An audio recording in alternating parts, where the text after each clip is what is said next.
Whispers of Calle Rosario. The flickering gaslight cast long, dancing shadows across the cobblestone streets of Binondo. A thick fog clung to the alleyways, muffling the sounds of the bustling city. Tonight, however, the usual cacophony was replaced by an unnerving silence, broken only by the rhythmic drip of water from a leaky roof. Old Mantiberio, a renowned storyteller known throughout the district, Saturday hunched over a small table in his dimly lit shop.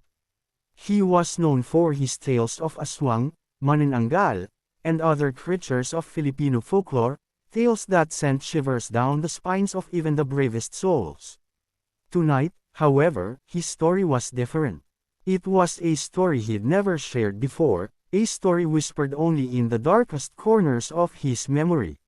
He began, his voice a low, gravelly rasp. They say the old church on Calle Rosario holds a secret guarded by something other. It's said that during the Spanish colonial era, a priest, consumed by a dark magic, performed a forbidden ritual within its walls. He paused, taking a long drag from his pipe. The only sound was the crackling of the embers. The ritual went wrong, he continued, his eyes gleaming with a strange light. The priest was consumed, his soul twisted into something monstrous. And now, they say, he waits.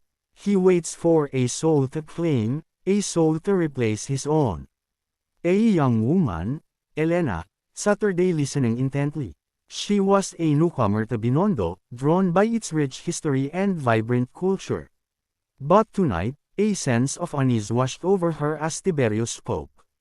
They say, Tiberio whispered, leaning closer, that if you enter the church after midnight, if you whisper his name 3 times, he will answer. Elena felt a chill crawl down her spine. She knew she shouldn't, but the morbid curiosity gnawed at her. That night, under the cover of darkness, she found herself standing before the old church. The fog swirled around her like spectral hands. Hesitantly, she pushed open the heavy wooden doors. Inside, the air was thick with the scent of incense and decay. The only light came from the moon filtering through the stained glass windows, casting eerie patterns on the cold stone floor. She whispered the name, a name she'd only just learned, a name that sent a shiver of dread through her very being. She whispered it twice more. Then, she heard it. A low moan, a sound that seemed to emanate from the very stones of the church. A presence, cold and malevolent, filled the space. Elena turned to flee, but it was too late.